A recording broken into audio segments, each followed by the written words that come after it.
बिस्मिल्लाहिर्रहमानिर्रहीम अस्सलाम वालेकुम viewers, welcome to my YouTube channel. Viewers, कैसे हैं आप? उम्मीद करता हूँ आप ठीक होंगे। व्यूअर्स, आज मैं आपको नेक्सम 40 mg कैप्सूल का मुकम्मल रिव्यू दूंगा, जो मैदे की तेज़ाबियत, सीने की जलन, heart burn, gastric ulcer, peptic ulcer और एच पैलोरी के लिए बहुत ही मुफीद कैप्सूल है।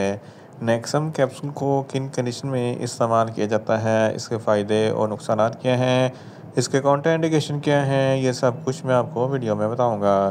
व्यूअर्स, सबसे पहले मेरी आपसे रिक्वेस्ट है, मेरा चैनल मेडिकोज इन्फो सब्सक्राइब करें। व्यूअर्स, बात करते हैं नेक्सम कैप्सूल की पैकेजिंग की।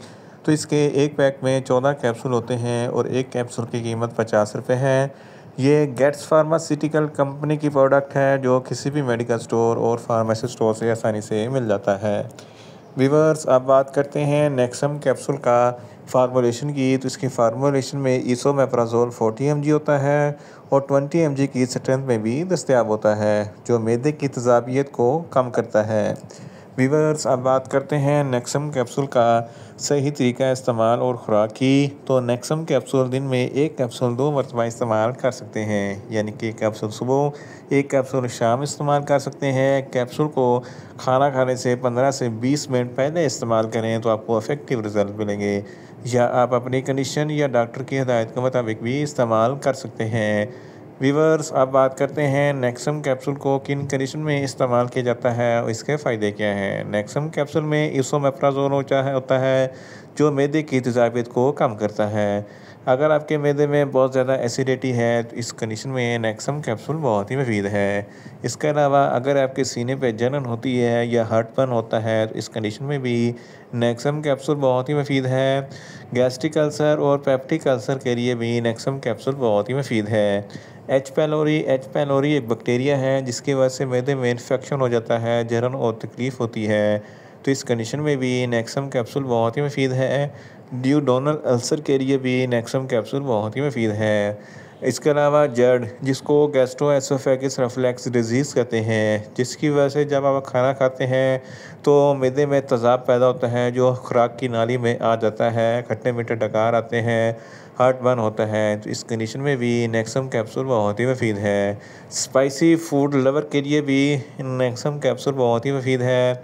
स्पाइसी फूड खाने के फ़ौरन बाद नेक्सम कैप्सूल का इस्तेमाल ज़रूर करें, ताकि मैदे में तेज़ाबियत पैदा ना हो। इन शॉर्ट, नेक्सम कैप्सूल मैदे की तेज़ाबियत, सीने की जलन, heart burn, gastric ulcer, peptic ulcer और एच पैलोरी के लिए बहुत ही मुफीद कैप्सूल है। व्यूअर्स, अब बात करते हैं नेक्सम कैप्सूल के नुकसानात की। तो इसके इस्तेमाल से कोई नुकसानात नहीं होते, मगर ओवरडोज लेने से कुछ मामूली से नुकसानात हो सकते हैं। न्यूज़िया हो सकता है, वॉमिटिंग हो सकती है, डायरिया हो सकता है, मुंह खुश्क हो सकता है, चक्कर आ सकते हैं और ज़्यादा प्यास लग सकती है।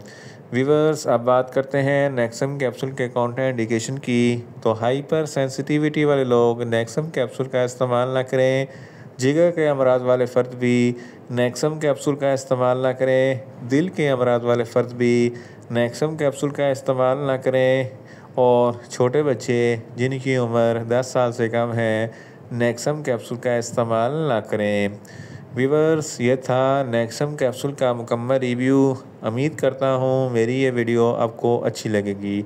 मेरी वीडियो को ज़्यादा से ज़्यादा लाइक करें, शेयर करें और कमेंट्स करें। और मेडिसन के मतलब इन्फॉर्मेटिव वीडियो के लिए मेरा चैनल मेडिकोज इन्फो सब्सक्राइब करें और साथ में लगे बेल आइकन को लाजमी प्रेस करें, ताकि मेरी हर नई वीडियो अब तक बर वक्त पहुँच सके।